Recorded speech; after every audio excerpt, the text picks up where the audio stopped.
પણ જે સંતોએ ભારત વર્ષના એક સંતો હજાર વર્ષ સુધી તપ કર્યા હોય, ધ્યાન કર્યું હોય, પરમાત્માને પામવા માટે સાહેબ હજારો લાખો વર્ષ જેને તપ કરે છે એને નથી મળ્યો.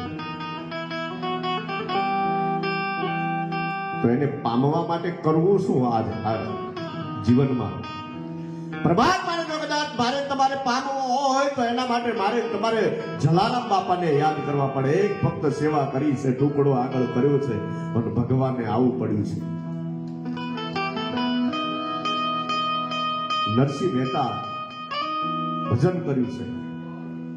એ ભગવાન જેટલાને ભગવાન મળ્યો છે ને એટલાને સંસારીને મળ્યો છે.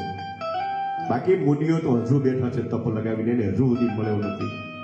તો આ અવતાર એવો આપણને મળ્યો છે, ભગવાનને પામવા માટેનો અવતાર મળ્યો છે.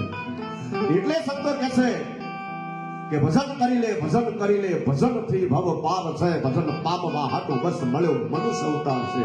આ ભજન ઉતારવા માટે એક જ અવતાર એવો છે, મનુષ્ય અવતાર. આમાં બધું થઈએ કે તમે જો મા બાપની સેવા થઈએ કે સંત સાધુની સેવા થઈ શકે, ધર્મનું કામ થઈએ કે દીકરીના લગ્ન થઈએ કે પત્નીની સેવા થઈએ કે પતિની સેવા થઈએ કે ઉઘરાણી થઈએ કે કોઈ અખડો ન રહે તો ઝાપટે દઈ દેવાય. આમાં થાય બાપુ, બધું આમાં થાય. એટલે આ અવતાર આપણને એવો આપ્યો છે ભગવાને ભજન કરવા માટે સાહેબ. જેને જેને ભજન કર્યા છે એના નામ ઉજળા થયા છે મારા બાપ. એટલે બધાએ મળી આપણે એવા ભજન કરવા છે કે આપણા જીવનનો કંઈક સાર્થક થઈ જાય.